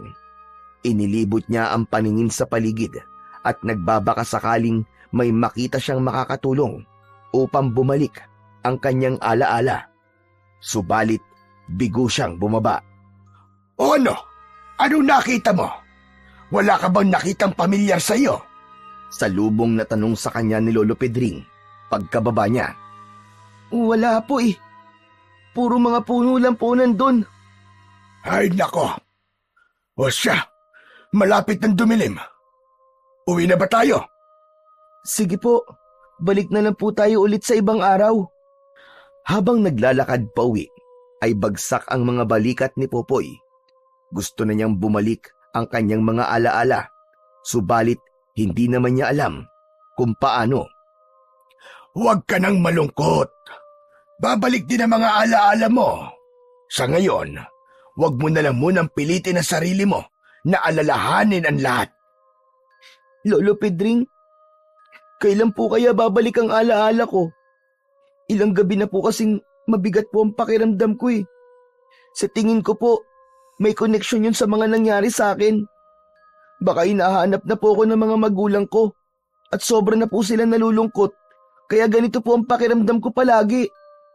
Gusto mo bang magtungo tayo bukas sa Baryo Pulang Bato? Baka doon ka nakatira at baka may nakakakilala sa'yo. Sige po. Sige po, Lolo Pedring. Gusto ko na po kasi talagang maalala ang lahat eh. O sige, bukas na bukas din ay sasamahan kita magpunta roon. Sana hindi masayang ang lakad natin. Maraming salamat po, Lolo Pedring. Nang gabing yon, muli na namang naging mailap ang antok kay Popoy. Bandang 12:00 ng gabi, binulabog sila ng sunod-sunod na katok mula sa labas. Nagising si Lolo Pedring at nang buksan nito ang pinto, ay sumalubong sa kanila si Hector, asawa ni Aling Criselda. May malaking sugat ang lalaki sa leeg na siya nitong tinakpan gamit ang isa nitong kamay. Ayon sa lalaki, tuluyan na ngang naging aswang si Helen at napatay ng dalagita ang sariling ina. Lumingon sila sa pinanggalingan ni Hector at nakita nila si Helen, subalit malayong malayo na ang itsura nito sa dati nitong muka. Naging nakakakilabot na itong tignan dahil sa matutulis nitong mga kuko at ngipin na nakausli. Pinapasok nila ang lalaki sa loob at isinara ang pintuan. Pumasok si Lolo Pedring sa silid nito at nang lumabas ay may sukbit na itong itak. Dito lang kayo. Hindi niya kayo kayang lapitan hanggat nandito kayo sa loob dahil takot ang aswang sa mga bagay na nandito. Saan po kayo pupunta, Lolo Pedring? Ngayon na tuluyan na naging aswang si Helen, ay wala na siyang ibang gagawin kundi ang mambiktima. Kailangan ko siyang pigilan. Pero Lolo Pedring, hindi po ba delikado? Baka mapano po kayo? Huwag ka mag-alala. Hindi ito ang unang beses na may kakaharapin akong aswang. Minsan na ako may napatay na mag-asawang aswang noon sa Baryo Pulang Bato. Magtatanong pa sana si Popoy, subalit tumalikod na si Lolo Pedring at lumabas. Sinundan niya ang matanda at sinubukang pigilan, subalit hindi siya nito pinakinggan. Nang lumampas ng 10 metro si Lolo Pedring mula sa bahay nito, ay kagad na itong sinugod ng aswang. Habang pinanonood ang pagtatagisan ng dalawa, ay nag-isip ng paraan si Popoy kung paano siya makakatulong. Pumikit siya at sinubukang pakiramdaman ng sarili. Hinanap niya ang presensya ng mutya sa kanyang katawan. Makalipas lang ang ilang segundo, ay nagtagumpay siyang ilabas ang kanyang kapangyarihan. Nang may makita siyang lubid, kinuha niya yon at pagkatapos ay lumapit sa aswang. Naging kasing bilis ng kidlat ang bawat pagkilos niya. Pinaikutan niya ito ng ilang beses hanggang sa maipalupot niya ang buong lubid sa katawan nito. Pinilit pa rin itong makawala, kaya napilitan siyang padaluyan ng boltahe ng dagitab ang lubid na hawak niya. Nangisay ang aswang at bumagsak pagkatapos. Nilapitan ito ni Lolo Pedring at tinaga sa mismong dibdib. Bagamat naaawa siya sa sinapit ng dalagita, alam naman niyang para sa kaligtasan ng lahat ang ginawang yon ng matanda. Pagpasok nila sa loob, naabutan nilang wala na ring buhay si Hector. Hindi kinaya ng lalaki ang natamo nitong sugat. Nang gabi ring yun, sabay nilang sinunog ang bangkay ng mag-ama. Lolo Pedring, nabanggit niyo po kanina na dati na po kayong may napatay na aswang dun po sa baryo Pulang Bato. Totoo po ba yun? Oh, matagal ng panahon yon. Mahigit 3 dekada na ang nakararaan. May pamilya ng aswang na napadpad dati sa baryong yon at wala silang ginawa kundi ang mambiktima ng mambiktima. Ilan sa mga tagaroon ang lumapit sa akin at tumingi ng tulong. Nagawa ko mapatay ang mag-asawa pero nagawang makatakas ng binatilyo nilang anak. Ang sabi niyo po, nakagat po ng amalanig si Ate Helen, kaya po siya naging yanggaw. Hindi po kaya ang kumagat po sa kanya ay isa sa 2 aswang na napatay niyo po noon? Iyan nga rin ang hinala ko. Kaya bukas, pagpunta natin sa baryo Pulang Bato, puntahan na rin natin ang lugar kung saan ko sila inilibing. Malapit lang yun sa kakawiyang pinuntahan natin kanina. Kinabukasan, 6:00 pa lang ng umaga ay gumayak na sila. Kulang-kulang 1 oras din silang naglakad bago nila narating ang bungad ng baryo Pulang Bato. Walang gaanong bahay ang naturang lugar. Halos puro puno at talahib lang ang makikita sa paligid. Nagpatuloy sila sa paglalakad hanggang sa makarating sila sa tapat ng isang bahay kubo na gawa sa kugon. Lolo Pedring, kanino pong bahay ito? Bahay ito ng mag-asawang aswang na pinatay ko noon. Sa likod nito, doon ko sila inilibing. Pinagmasdan ni Popoy ang naturang bahay at bigla siyang napahawak sa kanyang ulo matapos may sumulpot na senaryo sa kanyang isipan. Sa senaryong yun ay may kasama siyang matandang babae at isang lalaki. Ang sumunod na senaryong naglaro sa kanyang isip ay makapigil hininga. Nakikita niya ang sarili niya na nakikipagtagisan ng lakas sa isang nakakatakot na nilalang. Tumakbo ka na, Apo! Iligtas mo ang sarili mo! Tuluyan nang napaluhod si Popoy nang umalingaw-ngaw sa isip niya ang boses na yun ng isang matandang babae na kasama niya. Bigla ang pag-atake sa kanya ng realidad matapos niyang mapagtanto na tuluyan ng bumalik ang kanyang alaala. Lola! Lola Ising! Tumayo siya at tumakbo palapit sa bahay na yon. Habang kinakalampag niya ang pintuan, ay wala siyang tigil sa pagtawag ng kanyang lola. Nang hindi niya yun mabuksan, ay sa bintana naman siya lumapit. Nagtagumpay siyang makapasok matapos niyang dumaan sa bintana. Lola! Lola Ising! Lola! Inilibot ni Popoy ang tingin sa paligid. Malinis yun at walang kahit na anong bakas ng may nangyaring hindi maganda sa loob nun. Lumapit siya sa pintuan at binuksan yun. Sumalubong sa kanya ang nagtatakang tingin ni Lolo Pedring. Sinong lola ang tinatawag mo? Huwag mo sabihing may naaalala ka na. Lolo Pedring, si Lola Ising po. Kasama ko po siya nagpunta rito noon. Galing po kami sa ibang probinsya. Dito po kami dinala ni Kapitan nung humingi po kami ng tulong sa kanya dahil nawalan po kami ng tirahan. Iniwan ko siya nung gabing may umatake sa amin. Ang sabi ko po sa kanya, hihingi lang po ako ng tulong. Pero hindi na po ako nakabalik dahil nahulog po ako sa bangin. Tapos tinamaan po ako ng kidlat. Habang nagsasalita, ay nangilid ang mga luha ni Popoy. Sandali lang. Sinong kapitan ang tinutukoy mo nagdala sa inyo rito? Si Kapitan Dante po. Kapitan po siya sa baryo namin sa probinsya. Ang sabi niya po, bahay daw po to ng mga magulang niya. Kusang natigilan sa pagsasalita si Popoy matapos niyang mapagtanto ang isang bagay. Teka, Lolo Pedring, hindi po ba?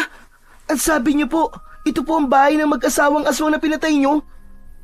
Ibig sabihin, yung dalawang matanda po na umatake sa amin ni Lola nung gabing yun, mga amalanyig po sila. Halika sa likod. May aalamin tayo. Nagtungo sila sa likod ng bahay at lumapit sa sagingan na naroroon. Lolo Pedring, ibig sabihin, dito niyo po sila inilibing? Oo, tama ka. Pero hindi yan ang dahilan kung bakit kita niyaya rito. Tignan mong mabuti ang lupa. Suriin mo. May napapansin ka bang kakaiba? Dahil sa sinabing yun ng matanda, sinipat na mabuti ni Popoy ang lupa sa tabi ng pinaglibingan nito sa mga aswang. Natigilan siya nang mapansin niyang may kakaiba roon. Lolo Pedring, parang bagong bungkal ang lupa rito. Parang may nagukay para maglibing. Kusang napahinto sa pagsasalita si Popoy nang mapagtanto niya kung ano ang nais tumbukin ng kanyang sinasabi. Dahil doon, biglang bumundol ang kaba sa kanyang dibdib. Gamit ang dalawa niyang kamay, hinukay niya ang parting yun. Tumigil lamang siya nang may matamaan siyang kamay. Nakaramdam siya ng panghihina matapos niyang makilala kung kaninong kamay yun. Nagpatuloy siya sa paghukay hanggang sa tuluyang tumambad sa kanyang paningin ang kabuang itsura ng taong nakalibing doon. Kalunos-lunos ang itsura nito at halos hindi na niya mamukaan. Sa kabila ng masangsang na amoy na sumalubong sa kanya, ay nilapitan pa rin niya yon at niyakap. Lola! Ako to, Lola! Nandito na po ako! Lola! Lola! Hindi magkandamayaw sa pag-iyak si Popoy habang yakap-yakap ang bangkay ng kanyang lola. Nakadagdag sa sakit na nararamdaman niya ang isiping para niya na rin itong inabandona dahil hindi niya nagawang makabalik kagad. Patawarin niyo ako, Lola! Patawarin niyo po ako! Hindi po dapat kita iniwan noon! Patawarin niyo po ako, Lola! Nagtagal ng ilang minuto ang pag-iyak ni Popoy bago humupa ang kanyang emosyon. Inalis niya ang katawan ng lola niya sa hukay na yon at napagdesisyonan niyang sunugin na lang, ayon na rin sa suwestyon ni Lolo Pedring. Habang pinapanood na unti-unting tinutupok ng apoy ang matanda, ay muli na naman siyang napaiyak. Naiintindihan niya na ngayon kung bakit mabigat ang pakiramdam niya nitong mga nakaraan. Dahil alam pala ng puso niya kung ano ang nangyari. Ang buong akala pa naman niya ay meron pa siyang pamilyang uuwian sa oras na bumalik ang kanyang alaala. Akala niya merong naghihintay sa kanya, ngunit akala niya lang ang lahat. Gusto mo bang dito na muna tayo hanggang sa gumabi? Tiyak na babangon ng mga yan. Mamaya, lalo na't kabilugan ng buwan. Ang tinutukoy ni Lolo Pedring ay ang dalawang aswang. Sige po, dito po muna tayo. Kailangan kong ipaghiganti ang nangyari kay Lola. Pagbabayarin ko sila sa ginawa nila sa lola ko. Habang nagsasalita, ay nagpupuyos sa galit si Popoy. Tila naman naramdaman ng langit ang kanyang hinagpis dahil biglang kumidlat ng sunod-sunod. Kinagabihan, 10:00 pa lang ng gabi ay bumangon na ang dalawang amalanhig mula sa kanilang libingan. Yun ang pinakahihintay na sandali ni Popoy. Mag-iingat ka, Popoy. Kahit mistula na sila zombie, mabilis at malakas pa rin sila. Sa halip na magsalita, ay tinignan lang ni Popoy ang kanyang mga palad at pagkatapos ay naglabas siya ng kapangyarihan niyang kidlat mula sa mga yun.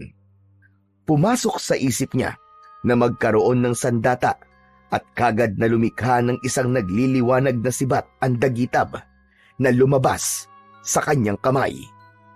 Lihim siyang napahanga sa kakayahang taglay ng mutya na nananalaytay sa kanyang katawan.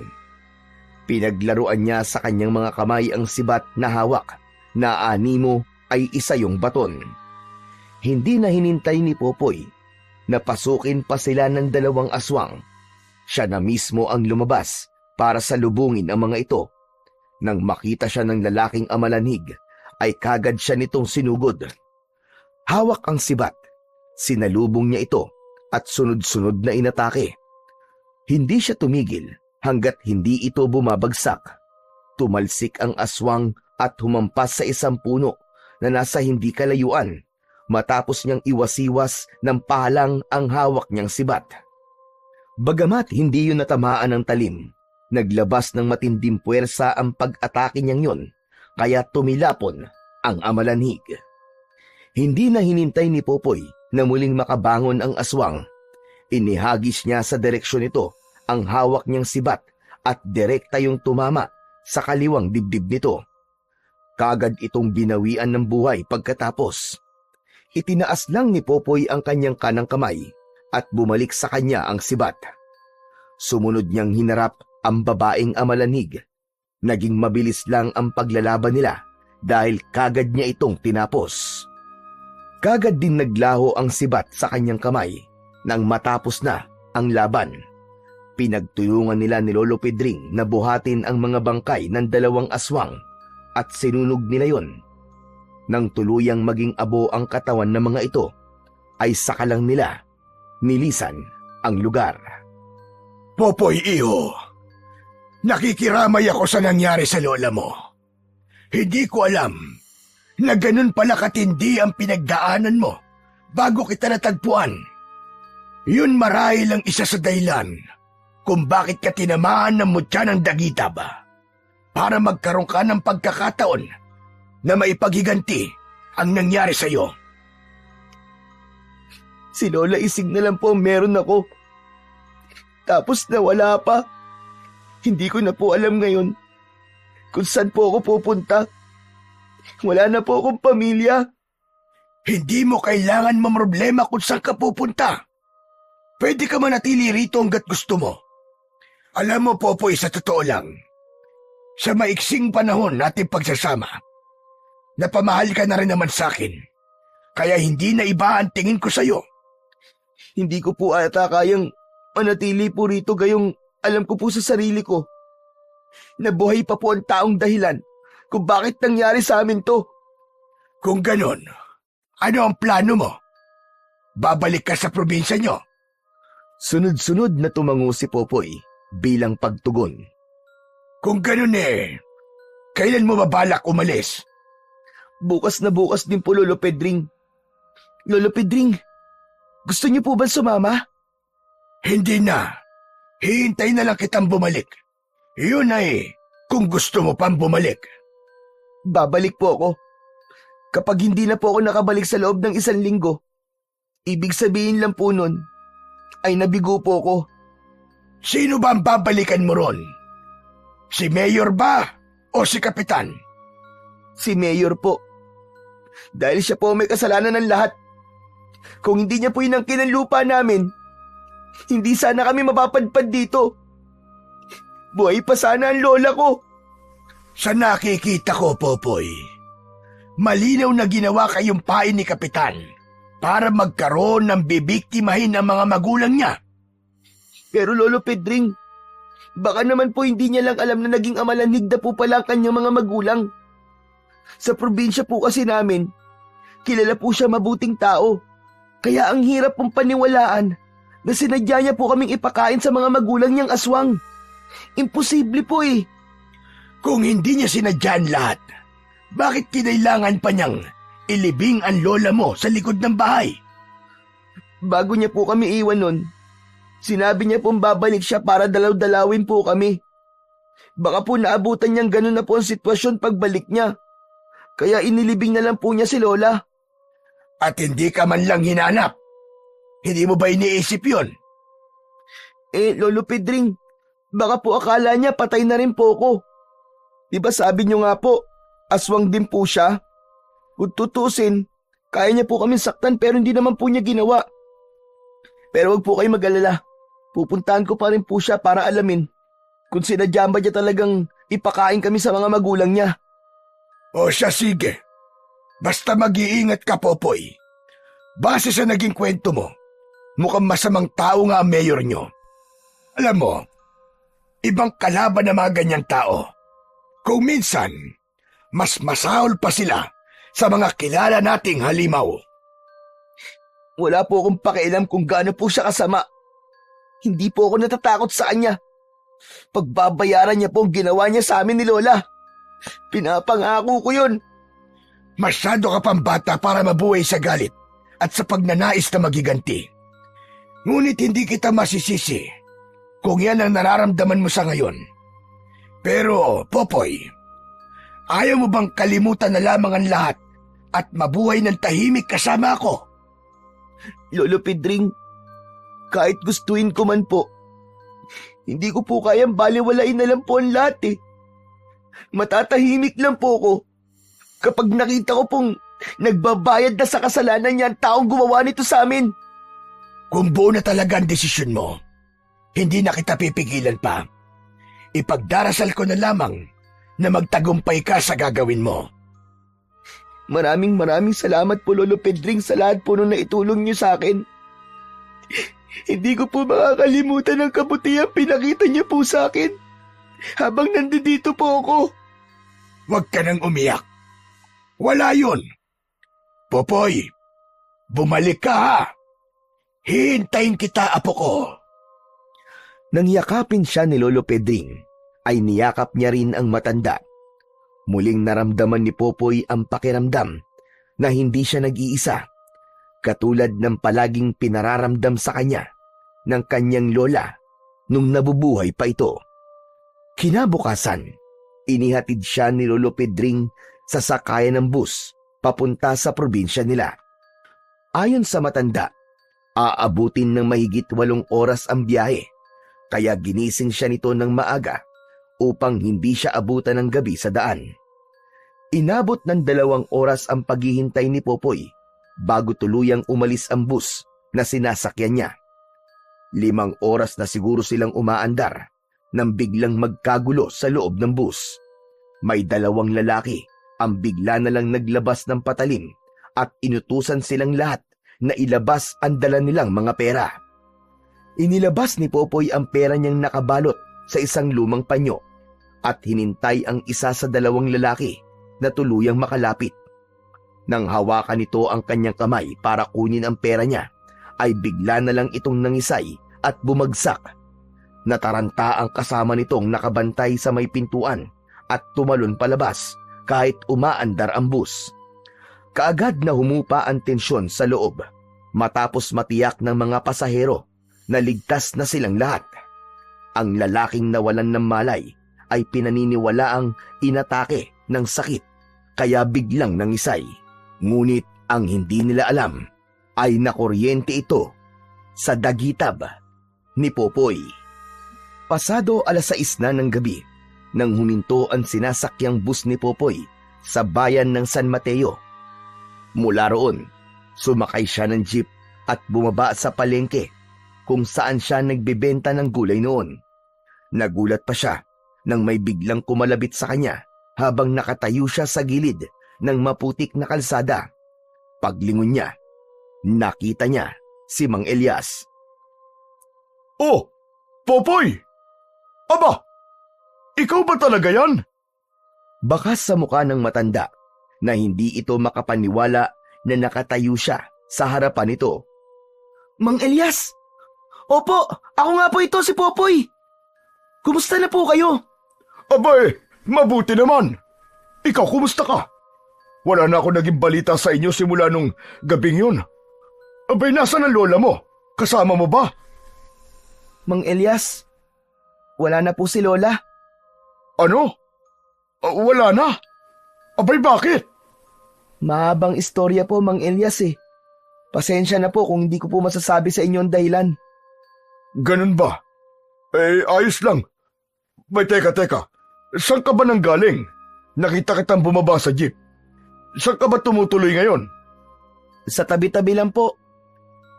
Kung ganun gusto mo bang tumuloy muna sa bahay ko? Ako lang naman mag-isa ron Ayos lang po ba sa inyo, Mang Elias? Abay, oo naman. Hindi ka na iba sa akin, iho. Alam mo naman magkaibigan kami ng lola mo, hindi ba?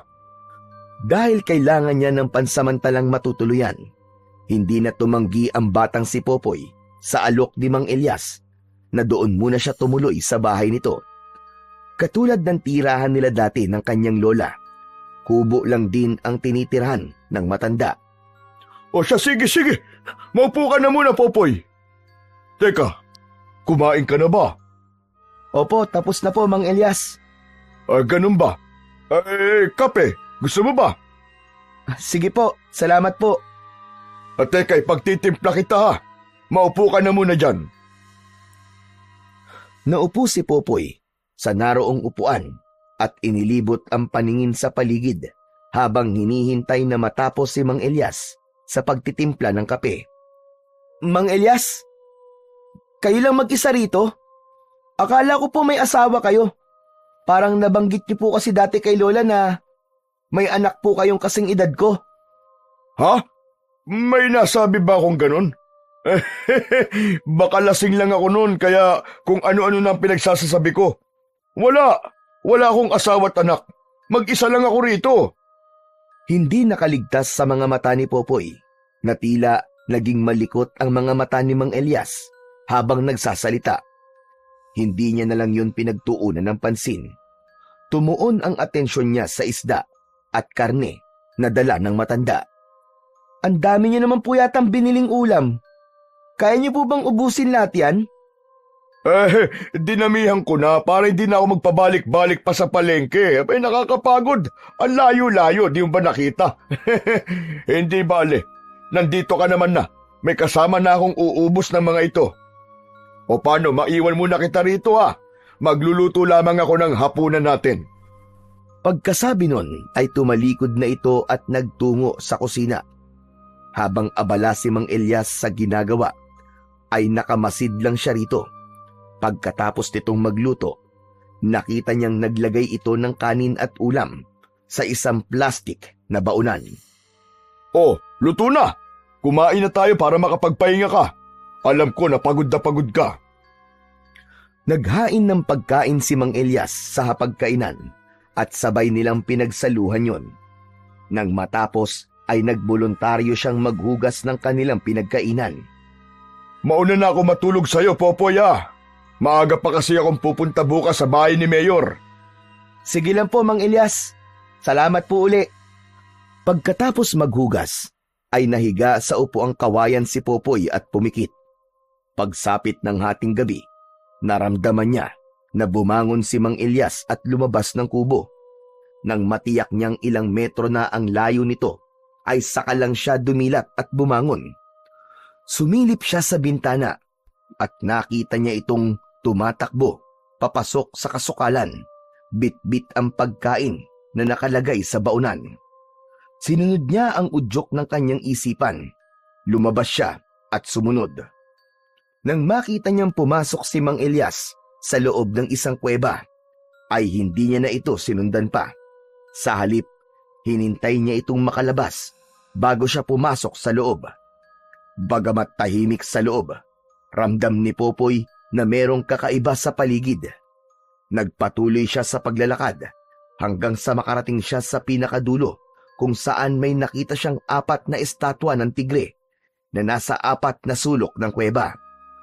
Tumuon ang atensyon niya sa kulungan na nasa gitna. Sa loob nun ay merong 2 babae na nakakulong, isang may edad na at isang bata na sa hula niya ay kasing edad niya. Sa kabila ng sinabi sa kanya na huwag siyang lumapit, ay humakbang pa rin siya palapit. Nang hawakan niya ang kulungan, ay biglang humarap sa kanya ang isa sa 4 na estatwa at nagulat pa siya nang maglabas yun ng pana mula sa bibig. Dahil hindi niya yun inaasahan, natamaan siya sa kanang braso. Itinaboy siya ng isang babae at sinabing pare-pareho silang mamamatay sa oras na tangkain niya silang ilabas sa kulungan. Hindi niya pinansin ang sinabi nitong yun.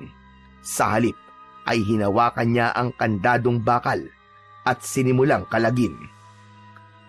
Dahil sa ginawa niyang yun, sabay-sabay na humarap sa direksyon nila ang 3 pang estatwa at sunod-sunod na naglabas ng pana. Inilabas ni Popoy ang kidlat niyang sibat at sinangga ang mga yun. Sige na! Tumakas na kayo! Sigaw niya sa mag-ina habang abala siya sa pagsangga sa mga pana upang walang matamaan sa kanila. Lumabas ang 2 sa kulungan at magkahawak kamay na tumakbo. Nang matiyak naman ni Popoy na nakalabas na ang 2, bigla niyang ibinaon sa lupa ang dulo ng kanyang sibat at naglabas yun ng malakas na puwersa na yumanig sa buong paligid. Bumagsak ang mga estatwa at kasabay nun ay nagsimulang gumuho ang lugar. Simbilis ng kidlat niyang nilisan ang loob ng kuweba bago pa yun tuluyang gumuho. Sa labas ng kuweba, naroon at naghihintay sa kanya ang 2 babae. Manang, pamilya po ba kayo ni Mang Elias? Ligtas na po kayo! Nilapitan niya ang 2 at sabay-sabay silang naglakad palabas ng kakahuyan.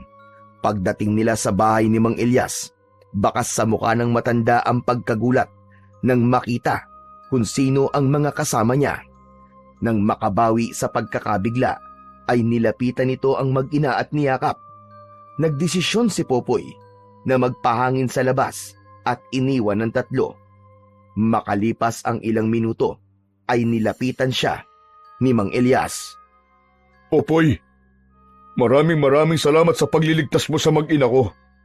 Kung alam mo lang kung gaano ako kasaya ngayon. Sila ang buhay ko, Popoy. Matagal ko na silang gustong ialis sa impyerno na yon. Pero wala akong magawa. Garalgal ang boses ni Mang Elias habang nagsasalita. Pero Mang Elias, ano pong ginagawa nila ron? Sino po nagkulong sa kanila? Bago ko sagutin ang tanong mo, may aaminin muna ako sa'yo. Malaki ang kasalanan ko sa'yo at sa lola mo. Natigilan si Popoy sa kanyang narinig. Ano? Ano pong ibig niyo sabihin? Natatandaan mo ba yung pampataba ng pananim na binigay ko sa inyo? Alam kong may halo yung itim na salamangka. Pero maniwala ka, Popoy. Hindi ko talaga gusto ibigay sa inyo yun. Hindi ko gusto mapahamak kayo ng lola mo. Pero wala ako mapagpipilian dahil dinukot nila mag-ina ko ng araw na yon para gawin ko ang gusto nila. Kumunot ang noo ni Popoy sa sinabing yon ni Mang Elias. Ano po? Itim na salamangka? Hindi po ba sabi niyo galing yung kay Mayor? Ibig sabihin, tama nga si Lola Ising. Planado niya ang lahat sa umpisa pa lamang. Hindi si Mayor ang tinutukoy ko. Katulad ko, sunod-sunuran lang din siya kay Dante. Si Kapitan Dante ang totoong masama. Siya ang may gusto na angkinin ang lupa niyo. Ha? Si Kapitan Dante? Paano nangyari yun? Hindi siya totoong mabuting tao gaya ng iniisip niyo. Gaya ng iniisip niya ng lahat. Popoy, isa siyang walang awang halimaw. Isang aswang na merong itim na kapangyarihan. Hayop siya. Kung ganun, totoo pala ang hinala ni Lolo Pedring na sinadya ni Kapitan na dalhin kami sa probinsya nila para ipakain sa aswang ng mga magulang niya. Si Mang Elias naman ang natigilan sa sinabi niya. Ano? Probinsya? Saan probinsya? Umalis kayo rito? Opo. Lumapit po ako sa kanya noon kay Kapitan para humingi po ng tulong. Matapos po naming mawala ng tirahan. Dinala niya po kami sa isang probinsya, sa bahay po ng mga magulang niya. Pero kinagabihan din nun, inatake kami ng aswang. Nakaligtas po ako. Pero si Lola, Napakasama niya talagang tao. Wala talaga siyang puso. Hindi pa siya nakontento na nagtagumpay na siya mapaalis kayo. Talagang ipinain pa kayo sa mga aswang. Hayop siya. ang buong akala ko po talaga si Mayor po may gustong paalisin kami. Kaya kay Kapitan po ako lumapit para humingi po ng tulong. Sa ginawa ko pong yun, ako na rin pala ang naglagay sa buhay namin sa panganib. Pero Popoy, paano mo nagawang makaligtas? May tumulong ba sa'yo? Tumakas po ako para sana humingi ng tulong. Pero hindi na po ako nakabalik dahil nahulog po ako sa bangin. At tinamaan po ako ng kidlat. Nakita po ako doon ng matanda na ang pangalan po ay Lolo Pidring. Tapos, dinala niya po ako sa kanila. Nagising na lang po ako nang wala po akong maalala. Kahapon nga lang po bumalik ang alaala ko eh. Kaya nagdesisyon po agad ako na bumalik dito. Sino naman yung Lolo Pidring na sinabi mo? Yun nga po, siya nga po yung nagligtas sa akin. Nakita niya po akong walang malay sa ilalim ng bangin kaya inuwi niya po ako at ginamot. Teka, Popoy. Tama ba ang narinig ko sa'yo? Na tinamaan ka ng kidlat? Abay, paano mo nagawang mabuhay? Mahirap pong ipaliwanag eh. Pero pagkatapos ko pong magkamalay, nagkaroon na po ako nito. Itinaas ni Popoy ang isa niyang kamay at ipinakita ang kanyang kapangyarihan kay Mang Elias. Aba, Popoy! Meron kang mutya ng dagitab? Alam niyo rin po ang tungkol sa mutya, Mang Elias? Oo naman. Naikwento lang sa akin yan noon ng lolo ko. Ang akala ko, kwentong barbero lang yan. Ngunit totoo pala. Kaya po ako bumalik dito para maghiganti. Pagbabayarin ko po ang dapat pagbayarin sa nangyari sa amin ni Lola. Popoy, kasama ba ako sa gusto mong pagbayarin? Maiintindihan naman kita kung sakali. Pero sana, huwag mo naman idamay ang mag-ina ko. Wala silang kasalanan. Mang Elias, huwag po kayong mag-alala. Wala akong balak na isali ka o ang pamilya mo. Naiintindihan ko po ang ginawa nyo. Kahit sino naman po siguro na malagay po sa sitwasyon nyo noon, ay gagawin din po ang lahat para sa pamilya nila. Ngayon pong alam ko na kung sino ang totoong kalaban. Hindi po ako papayag na may maloko pa siyang iba. Mag-iingat ka, Popoy. Katulad na sinabi ko kanina, masahol pa sa halimaw si Dante. Bukod sa pagiging aswang, marunong din siyang gumamit ng itim na salamangka. Gusto ko po siya makaharap bukas ng gabi. Kakailanganin ko po ng tulong niyo, Mang Elias. Sige, Popoy. Nasa likod mo ko. Iniligtas mo mag-ina ko, kaya wala akong hindi susundin sa lahat ng sasabihin mo. Ngayon pa lang po nagpapasalamat na po ako sa inyo. Ganito po, dalhin niyo po siya sa may kakahuyan bukas. Ikaw na po ang bahalang gumawa ng rason kung paano mo siya madadala ron. O sige, ako nang bahala ron. Marami pong salamat uli. Ako ang dapat na magpasalamat sa iyo dahil iniligtas mo ang pamilya ko. Ang tagal ko silang hindi nakasama. Nakukontento na lang ako sa pagdadala ng pagkain doon para hindi sila magutom. Takot akong hawakan sila dahil alam kong delikado. Kalimutan na po natin yun, Mang Elias. Wala po yun. Ginawa ko lang naman po ang alam kong dapat gawin. Nagtagal pa ng ilang minuto ang pag-uusap nila ni Mang Elias bago nila napagpasyang pumasok na sa loob. Kinabukasan, nagpaalam si Popoy na pupunta siya sa dati nilang tinitirhan. Mataas na ang sikat ng araw nang makarating siya roon. Naabutan niya ang ilang kalalakihan na abala sa pagbubungkal sa malawak nilang lupa gamit ang isang dimakinang sasakyan. Bumalik sa isip niya ang masasayang alaala nila ng kanyang lola at dahil doon, nabuhay ang galit sa dibdib niya. Tila naramdaman ng kalangitan ang emosyong namayani sa kanya dahil biglang dumilim at sinabayan ng pagkidlat. Ilang sandali pa ay sunod-sunod na tinamaan ng kidlat ang lupa nila. Kaagad nagsitakbuhan palayo ang mga naroong kalalakihan na nagtatrabaho matapos masaksihan ang nangyayari. Kumalma lang ang kalangitan nang maglakad siya palayo sa lugar na yon. Bago siya umuwi, ay pumunta muna siya ng bayan at pumasok sa isang tindahan ng mga comics. Bumili ulit siya ng maskara ng paborito niyang comics karakter. Kinagabihan, alas 7 pa lamang ay nasa kakahuyan na si Popoy at hinihintay niya na dumating si Kapitan Dante. Suot niya sa kanyang muka ang maskarang binili niya. Waring ginaya niya ang karakter sa comics upang hindi siya makilala ni Kapitan. Makalipas ang mahigit 1 oras na paghihintay, dumating din ang kanyang hinihintay. Bakas ang pagtataka sa mukha nito nang makitang gumuho na ang kuweba kung saan nito ikinulong ang mag-ina ni Mang Elias. Lumabas siya mula sa likod ng isang puno upang makita siya nito. Kapitan Dante! Kumusta ka? Sino ka?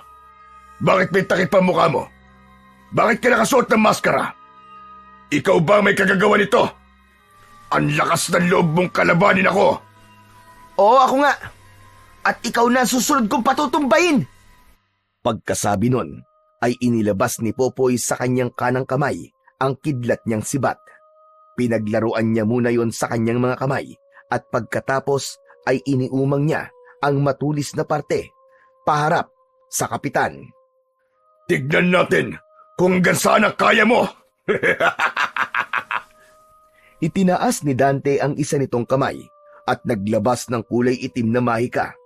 Unti-unti yung humaba at naging hugis espada.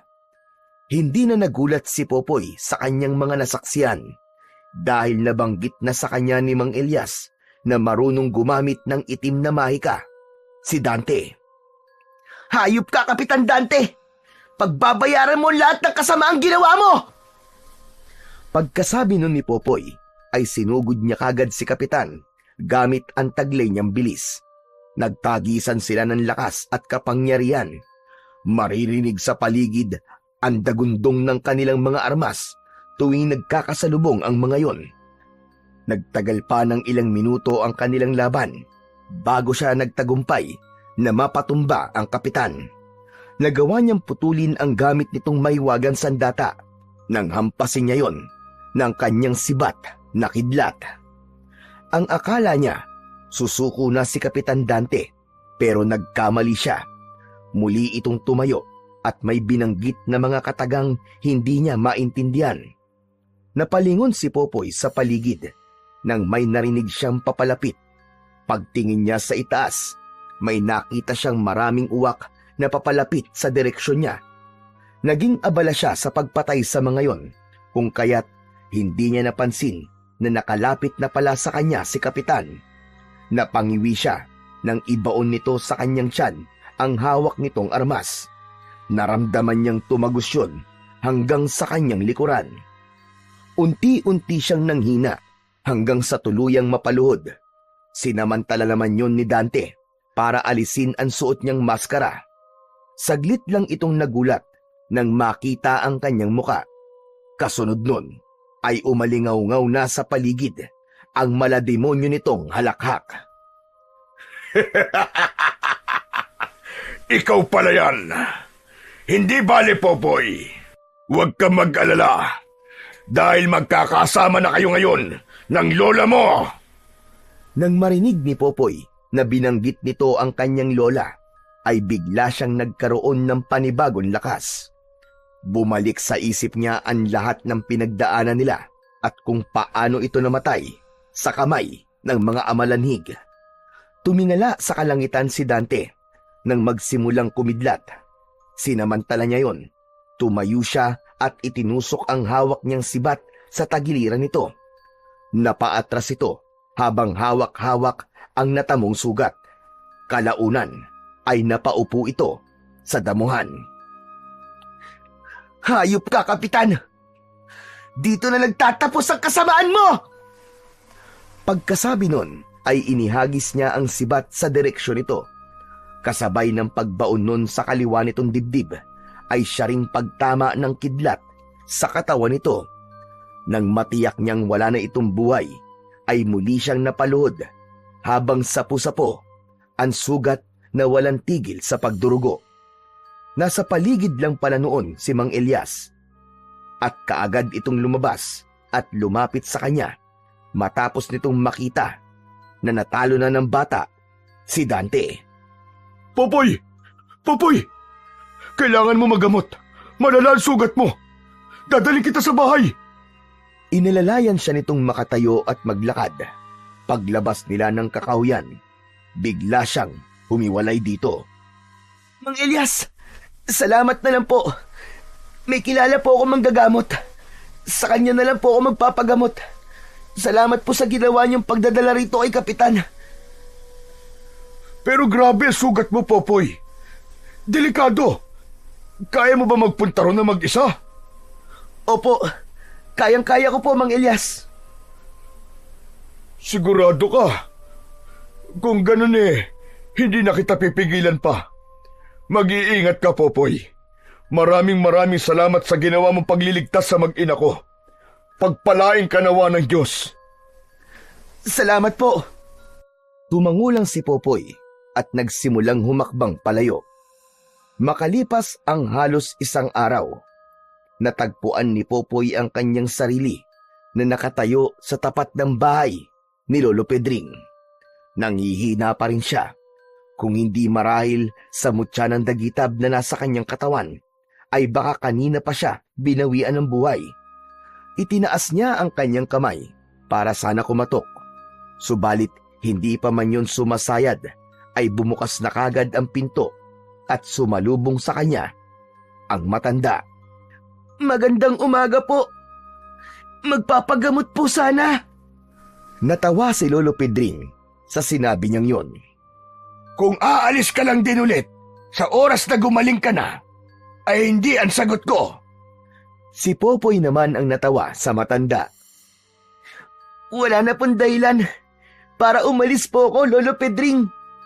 Pagkasabi nun, ay nilapitan niya si Lolo Pedring at yumakap siya sa bewang nito.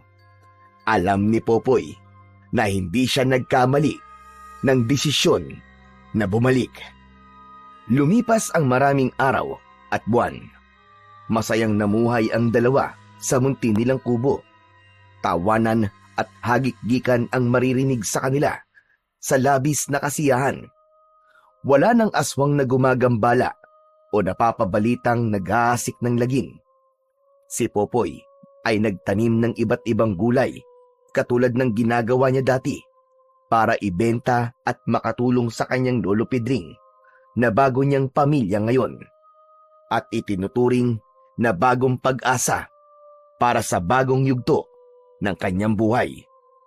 Sa kabila ng kapayapaang tinatamasa nila, hindi pa rin sila nagpakampante ni Lolo Pedring dahil alam nila na ang kasamaan ay palaging naghihintay lang ng tamang pagkakataon upang sumalakay at hindi rin lingid sa kanila na dahil sa kapangyarihang taglay ng mutya ng dagitab ay maaaring merong masasamang loob o elemento ang magnanais na makuha ito sa kanya. Ngunit naniniwala ang batang si Popoy na hanggang buo ang pananampalataya niya sa Diyos at sa kanyang mutya at sa pagmamahal niya sa kanyang Lolo Pedring ay hinding-hindi magtatagumpay ang kasamaan laban sa kabutihan.